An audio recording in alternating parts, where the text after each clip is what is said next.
ની અંદર લોકો રડતા રડતા આવે ને હસતા હસતા જાય મારા બાપ.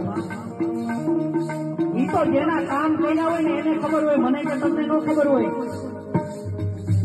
ખાલી એકવાર મારા હનુમાનજી મહારાજ અમુક નજર ફેરવી દીધા તો નાતે રહો દરેક જપત નિરંતર મારો હનુમાન વીરાવો. એટલા માટે અહીંયા સારંગપુર ધામ ઉભું કરી દઈએ મારા બાપ. બધાને બે હાથ ઊંચા કરીને તાલ્યનો સાથ આપવા નમ્ર વિનંતી. આ બાજુ વડીલો પણ એટક નહીં આવે, ઊંચા કરો એમ કહો. હા એમ અમારી માતાઓને કોઈ દી એટક આવે નો આવે, એ બધું આ બાજુ હોય તો. એટલા માટે બધાને હાથ ઊંચા કરવા નમ્ર વિનંતી.